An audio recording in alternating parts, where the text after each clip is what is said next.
Brahmacharya Vrati Dandi Sarva Vedanta Pandita Srimad Viveka Yogi Mam Prachodayadu Sarvada Mukam Karoti Vachalam Pangam Langhayate Girim Yat Kripatamaham Vande Paramananda Madhavam. A very good evening to all of you. Thank you all for so attentively listening and trying to pick up some pearls of wisdom from Bhagavan's Bhagavad Gita. Bhagavad Gita, they say, can be divided into three, that Tattvamasi. So in the first 6 chapters are Tvam, and the next 6 chapters are Tat, and last 6 chapters are the Asi, combining both. So we are coming to the last chapter in the first section, all concerning ourselves, how we should approach the Almighty. So thank you, Smita, for nicely summing up the previous talk. Today, we are entering into a new channel. The title of the chapter is Dhyana Yoga. So Dhyana itself leads to a very important thought, because Dhyana, only I can do my Dhyana. I cannot do your Dhyana. You cannot do my Dhyana. Arjuna cannot do Krishna's Dhyana. Krishna cannot do Arjuna's Dhyana. So, Dhyana Yoga itself conveys a very important idea that this chapter is concerned with your own self, your surrender, your work, your thinking, your yoga, etc., etc. Self-work. So, we have heard that when Vyasa Bhagavan was asking Ganapati to dictate his, he dictated, and Ganapati Bhagavan was taking down the dictation. Ganapati put a condition that there should not be any break at all. So Vyasa said, okay, now I'll put my condition. You should not write down a sloga without knowing the meaning fully. So Ganapati said, okay. And in between, Vyasa Bhagavan will come out with a difficult stanza. Ganapati will take a few minutes to ponder over its meaning before writing it down. So that gave some breathing time for Vyasa Bhagavan. So sometimes I feel the very first stanza in this chapter must have been one of those which Vyasa Bhagavan used to make Ganapati ponder for a while. Anashrita karma phalam karyam karma karoti yaha sannyasi cha yogi cha naniragnirna cha kriyaha. All right, we'll go into it. The first sloga is such a sloga. It is very simple, but takes time to fully understand. Here Krishna says, whoever is performing kartavya karma without any thought of reward for himself, he is a yogi, he is a sannyasi. We can imagine the confusion in Arjuna's mind as his understanding so far of karma, yoga, sannyasa become topsy-turvy. So also our minds also. Which is important now? He says, yogi is a sannyasi. So this whole chapter now, Sri Krishna will explain beautifully the interlinkage. So according to Krishna, a mind totally devoid of desire for the fruit of action is not different from that of a yogi or a sannyasi. So we can remember Patanjali's sutra here, Yoga Chitta Vritti Nirodhaha. A mind totally bereft of desire, blazing with the fire of renunciation, is indeed a yogi mind. And it is also a sannyasi mind. And they are interlinked through the ideal of Tyaga that puts a new light on our understanding. Tyaga is the key for self-development. So I told you earlier, this chapter is a chapter on self-development. All our sankalpas of enrolling in yoga institutes, getting a certificate, becoming a yoga teacher, and having so many students, or getting into a mutt and getting a gerua cloth and going about like a sannyasi, all that is shattered. Because, what is he saying? All these have to be interlinked with great blazing fire of renunciation, and a yogi has to be a sannyasi. A sannyasi is a yogi as well. So Arjuna starts wondering, where are we going to? So it is at this time we are getting on to the sixth step, and we start wondering, now what? Now what is Krishna going to give us? And as we start wondering, just imagine, it is on my imagination to make it interesting. So as we start on the sixth step, suddenly a door opens and we get in. Then there is a big board kept there. And that on that board is written, this is a training center for attaining perfect personality development, which will change one's appearance, attitude, proficiency, efficiency, and so on. Hi, wonderful. Then we can immediately, we can become a yogi or tyagi or anything. People are rushing in, especially when they read the last word. Everything is free, no fee, caste, creed, etc. No problem at all. So people start rushing in, and they enter the hall thinking there will be a receptionist where they can register their names or meet the manager, the trainer, and so on. So as they start moving around in the hall, they find there's a huge mirror in front.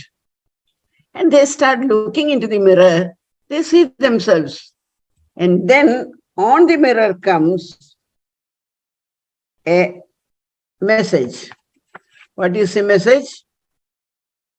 Uddhared atmanatmanam, natmanam avasadayed, atmeva hyatmano bandhu, atmeva ripuratmanah. Elevate yourself through the power of your own mind and not degrade yourself, for the mind can be a friend and also the enemy of the self. So people start looking at each other. Krishna had been telling us he is with us, he will guide us and everything. And now suddenly see what he has done. You know, when you go to learn swimming, the swimming master will go on helping us to float, to swim and all that. And we are always under the impression, we are confident that he is with us all the time. And suddenly we find he's not there. We are put into the water, thrown into the water. And we have to see that we don't drown ourselves. So that is the situation here. All the while Krishna had been consoling us, everything. And suddenly he said, now it is up to you. You have to make yourself, you have to find your own ways. So when the emphasis is shifted to one's own effort, many of those who crowded into the hall, they take a U-turn, they get out. Oh, self-development. It is very easy to transform others, But self-development is indeed a very difficult thing. No, not now. Maybe after retirement, or maybe in the next birth. This birth, let me enjoy. Maybe self-development I can attend to in my next birth. So that is how we all approach this very important aspect of self-development. When I was going through this thought, suddenly a very beautiful incident from the life of Swamiji Vivekananda came to my mind. When Swamiji was a young child, one day his mother called him and said, Naren, you go and ask father what he is going to give you. Because mother was a little afraid.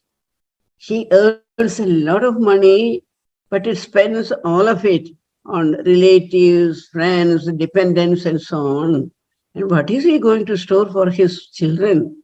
So with that anxiety, she was careful not to ask her husband, but sent Naren, you go and ask father. So one day Naren went to father. He asked him, what is he going to leave for him? The father looked at him curiously and then instructed him to go and stand in front of the mirror in their hall. First he saw his reflection, nothing important. But as he started intently looking at the reflection, first he became aware to the strong athletic body which his father was very careful for him to develop through exercises, gymnastics. Then he continued his gaze. He realized, yes, father has given me a very beautiful, cultured mind. He has developed it with such care. Then, deeper still, he realized, yes, father has helped him to achieve the sharpness of his intellect. He has trained him meticulously, asking him to read books, take part in discussions, contemplation, meeting great people of his time. Suddenly, Naren was thrilled at his revelations, and this experience he cherished forever. So, the key to self-development lies within us. That is the point which we have to remember in this particular chapter.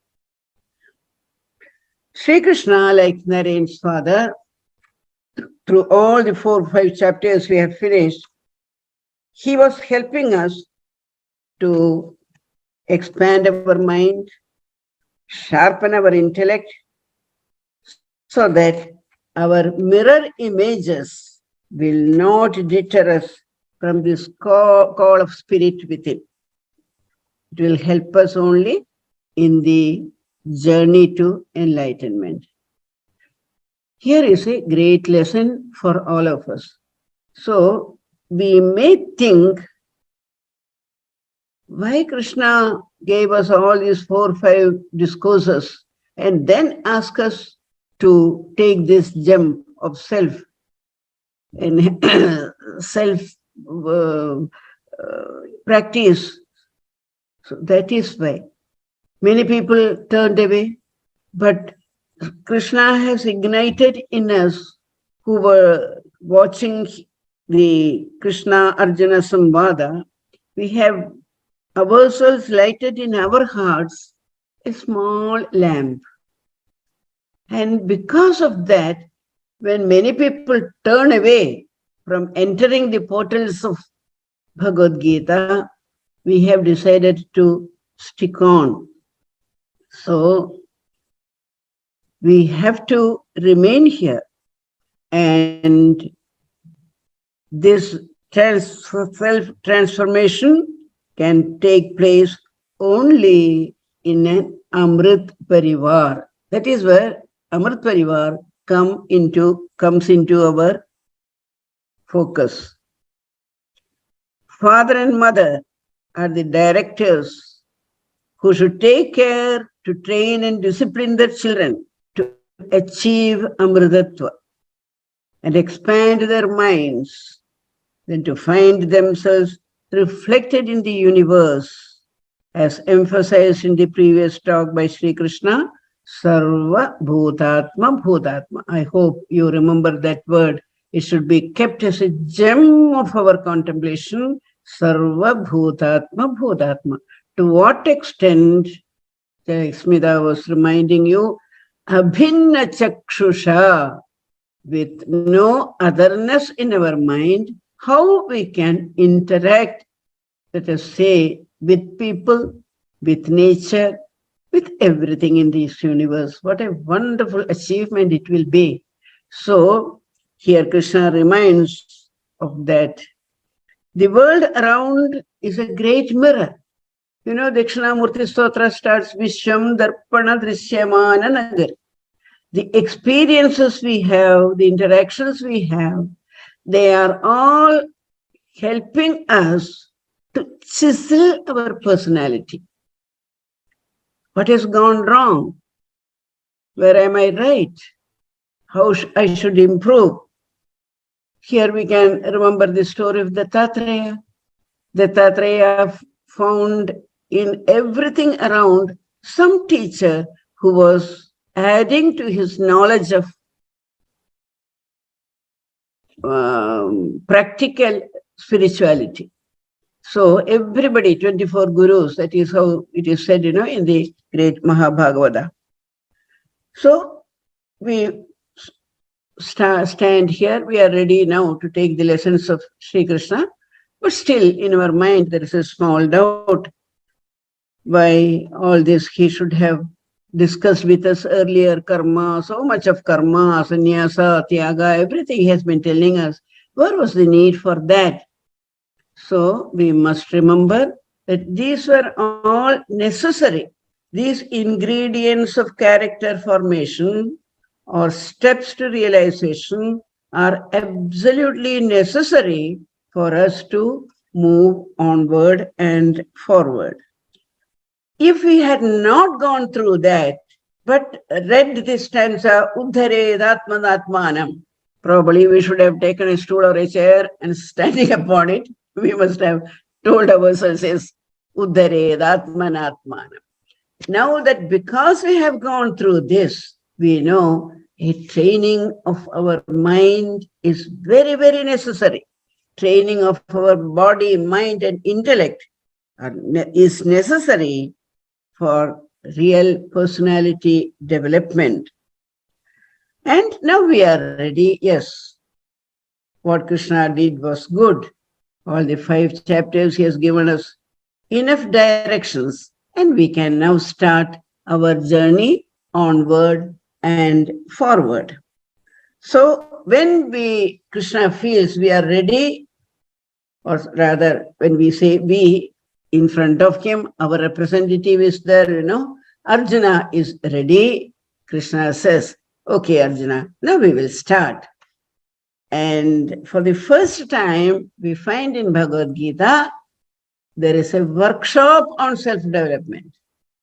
He's taking us to a laboratory of self-development. So from stanza 10 of this particular chapter, we get enough directions. There's no time for us to go through all this. So he said where to sit, how to hold your body, how to breathe.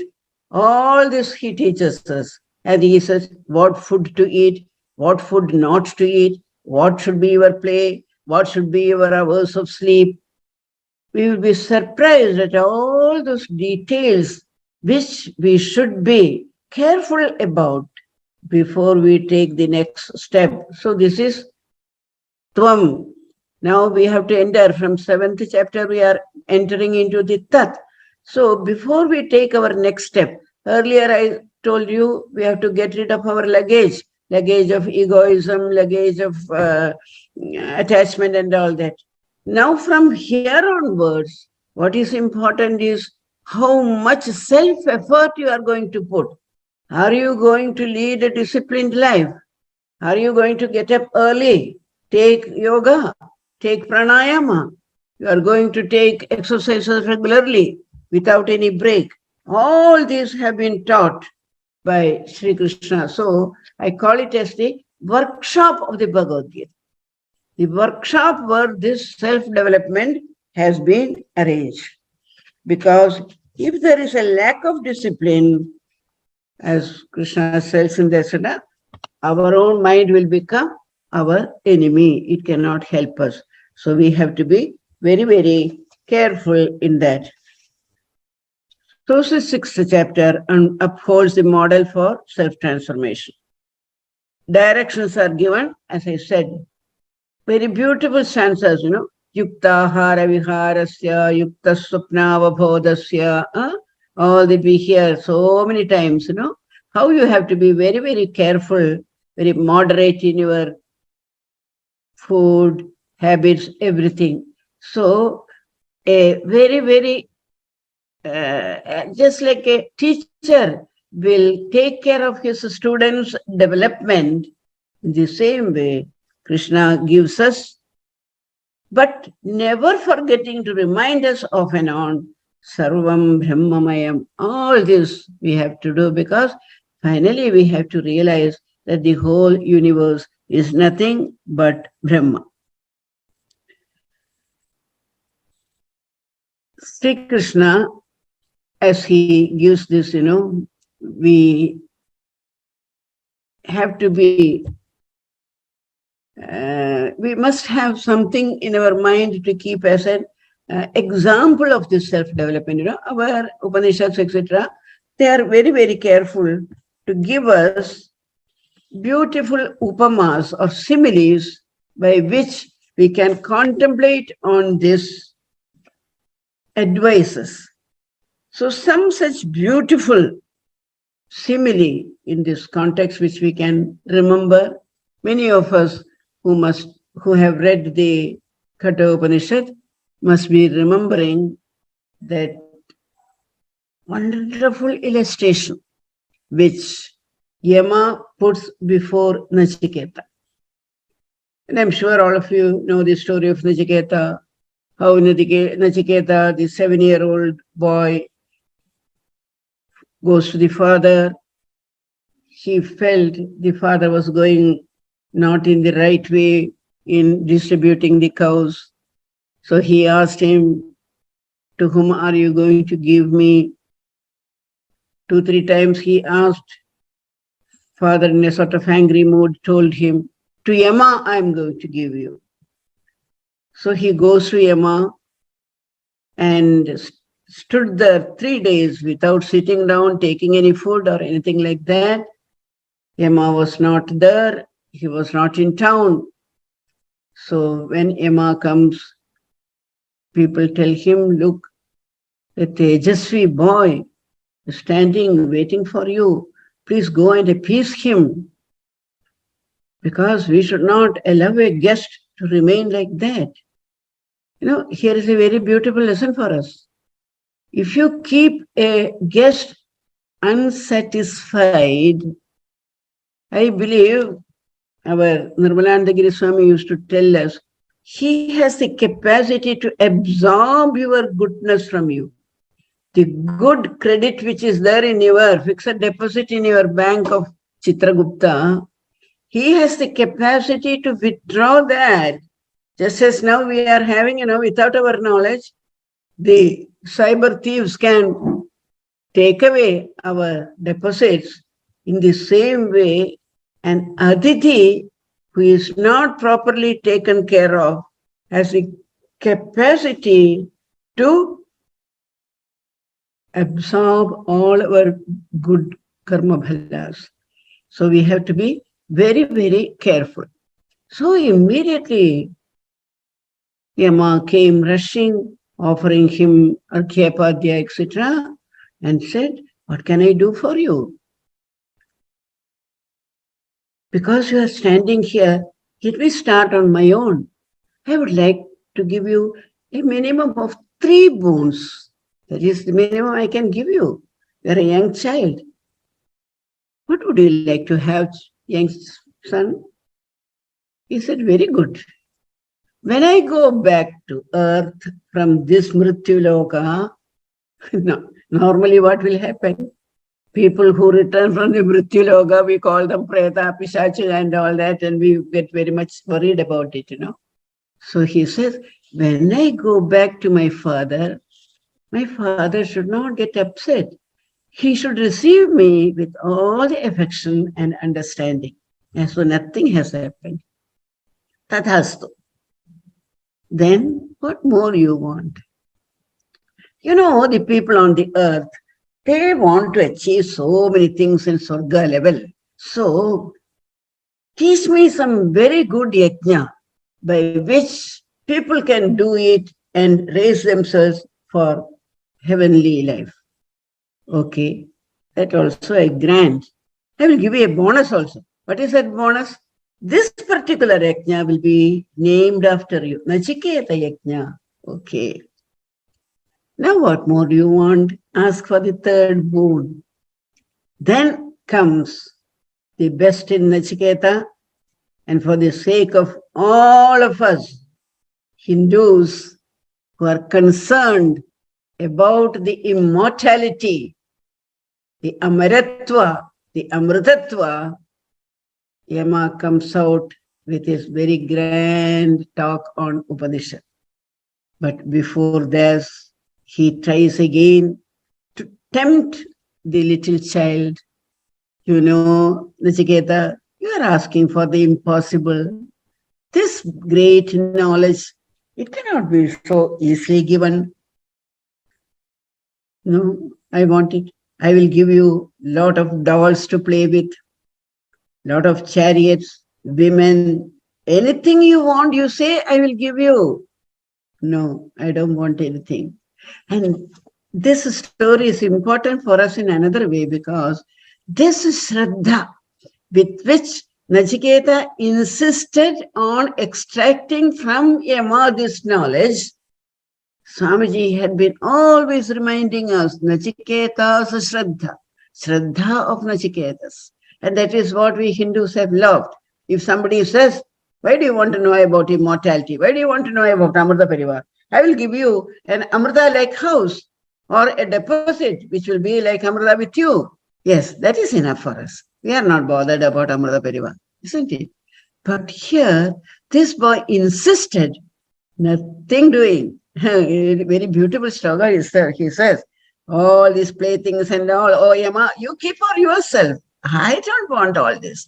I want to know the Amritatva. Like the other day we discussed, Maitreyi said, I don't want all this material wealth. Teach me that Amara knowledge. So in the same way, he says, Yama is very happy. And then he starts with our great Upanishad. It is in that great Upanishad that we first see Kaschidhiraha pratyagatmanamakshat avritta chakshu amritattvamichan. Then about Shreyas, about prayers, it talks about all these things. Then finally, when it comes to this particular area of self-discipline and self-development, Yama uses a magnificent model, a very beautiful simile. He says, Atmanam Ridhinam Vidhi. Consider yourself as the owner of a chariot. And he describes the chariot. The owner is sitting in the chariot. In front of him is the Sarathi. In the hands of the Sarathi are the reins. Then there are 5 horses in front. And the chariot itself is built in a very proper way. And under the directions of the owner, the Sarathi takes the chariot to its destination. That is what it is meant for. But Yama now says, now just imagine this chariot very old. It has not been sent for servicing for ever long. The whole thing is rattling, and the horses are not at all healthy, and the reins are about to break, very old, and the Sarathi is not in best frame of his mind. Such a chariot, if you go in that, what will happen? Dushtashva ivasarathehe. Just like bad horses will take a chariot to its destruction, in the same way, Nachiketa, this human body of ours, if not properly taken care of through yoga and exercises and things like that, by all the processes which Krishna has illustrated in the chapter, that useless body, full of diseases, not capable of undertaking any strain. And imagine the rain, our mind is the rain. It is a very old piece of wire. Anytime it may break. And the horses are not in healthy condition. And this thing itself, chariot itself, is in very bad condition. What will happen? It will take you to your destruction. On the contrary, your chariot, your body is well taken care of. The Sarathi is just like Sri Krishna's Daruga or Indra's Madali or Arjuna's Parthasarathi, with beautiful 5 horses of our Indriyas, each vying with each other in strength and vitality, and the reins are in very good hands like that of a Parthasarathi. Then what will happen? It will take you to your destination, that whatever we want in life. Sadashva iva saradhehi, like good horses drawing a good chariot to its proper goal. In the same way, our life can go to its destination. This is a very beautiful simile which we should learn to meditate upon, because if you deeply think about it, you will find the whole Bhagavad Gita is a picture woven around that simile. Sri Krishna is there, Arjuna is there, white horses are there, beautiful golden chariot is there, and there is a battleground of dharma versus adharma. So this is a very beautiful simile for meditation. So this self-effort is the point which Sri Krishna stresses in this particular chapter. Arjuna is a little worried. No, Krishna, I cannot do it. It is very difficult to control the mind, to control the intellect. It is all very difficult, Krishna. Then Krishna tells him, yes, I know it is very difficult.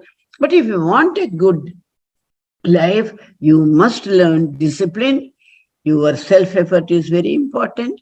Your goal, destination should be kept in mind. So you can't escape all that. And saying this, Krishna gives him a very beautiful patting. What is that? See, all of us, for our whole life, we can carry this. We can call it as a Aadhaar card, or probably we can call it as a credit card, which we can carry all our life.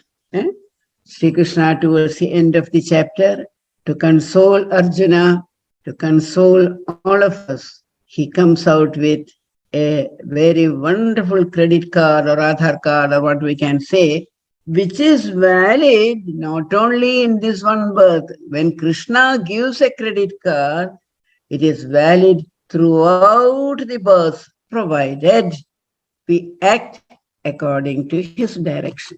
What is that credit card? Nahi kalyana krit kaschil durgadim tata gachati. Oh, my dear friend, The very fact that you have started moving in this direction, your upward evolutionary journey, you have decided to move forward, your spiritual evolution, you have started. He is a Kalyanakrit. You are on the right path. He will bring auspiciousness. Wherever such a person is there, he will bring auspiciousness around to the family, to the society. And such a person, I will never leave him, Arjuna. Nahi kalyanakrit kaschil durgadim tadagachadi partha naiveha namutra vinashastasya vidyate. There is no destruction for that person. He will never be troubled in life because Kalyana is Sarva Mangala. That word Kalyana is the Mangala. We have said, Mangala for whom? Not for individual, not for the family. Sarve Bhavantu Sukhina. Our Bharat's great contribution to world thought is we always pray for everybody. We start our programs with a prayer, universal prayer. We end it with universal prayer. So, Kalyanakrit kasya durgadim tada gachadi. So he pats him and says, don't you worry, my child, you start up. And Arjuna, instead of the other people who turned back, he decides to stand there, asking more and more questions, extracting more and more knowledge, and deciding, transforming himself into a Kalyanakrit. The aura and protective power of this Kalyanakrit card, let us remember to carry all our life. So again and again, I repeat, let us go on doing little or big, good things which will bring goodness all around. Maitriya, Danena, Manena, Maitriya, Abhinna Chakshusha. So in this discourse, Sri Krishna clears. What is it clearing? Whether you call it tapas or yoga or anything, what matters is how much is your power of renunciation. Renunciation of not your wealth, not your habits or anything like that. Renunciation of the I, my, mine. The more and more you are able to remove all this, then you become a Kalyanakrit and Durgadim Tata Nakichari. He will never be troubled in life. So, Tyaga and Karma are very, very important. And when they join together, one becomes a yogi, one can become a sannyasi, it is up to you. If you think becoming a yogi, you can serve the humanity, let it be like that. If you think becoming a sannyasi, you can serve the world, humanity, let it be like that. So these words are emphasizing your way of probably working on yourself and on the society. But what is important is Tyaga, Tyaga, Tyaga. No wonder Sri Ramakrishna says about Bhagavad Gita, go on, repeat the word Gita, Gita, Gita. Finally, you end up in saying Tyagi. So Vivekananda Swami also says, renunciation and service are the twin ideals of our country. Let us intensify them in all channels, and our country will be great. Remember, today, our society in such a bad condition, we don't teach our children the quality of Tyaga. Husband-wife relationships are in trouble because Tyaga Buddhi is not the I important, you important. Bringing up the children, we don't impart into them Tyaga, by which they can understand the misery of the world and try to help them. So it is very, very important to develop an Amrit parivar This tyaga is the key quality we should inculcate in children from childhood onwards. Sri Krishna ends up this chapter calling upon Arjuna. Arjuna, now we have understood the importance of tyaga. Tapasibhyo dhigo yogi, jnanibhyo pitadodhikam, karmibhyascha dhigo yogi, tasmad yogi bhavarjuna. Tasmad yogi bhavarjuna. All of us should become yogis, either by work or worship or psychic control or philosophy, by one or more, or all of them, and be free. That is Vivekananda's call to us. Let us remember at this time, Swamiji's call, Sri Krishna used the word Tasmad Yogi Bhavarjana. Swamiji uses a more modern approach. He says, be a man with capital M. Be a man with capital M. Man, all selfish interests, but he expands into man when he has tyaga in him. Tyaga will help him to expand from being a very small individual to the great stature of a Vivekananda or a Sri Krishna. So this 6th chapter exhorts us.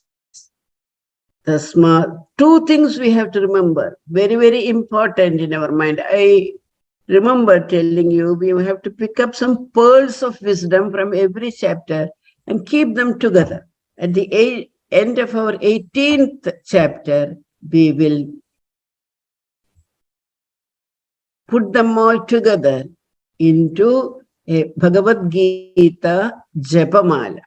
In that Japamala, here, two important things which we have got, pearls we have got. One, Nahi Kalyanakrit Kaschid Durgadim Tata Gachadi. Another one is Tasmad Yogi Bhavarjana. Both are worthy of contemplation. Whenever we get a chance to do good to others, remembering the words, yes, Bhagavan, I remember to be a Kalyanakrit, then I know you are always with me.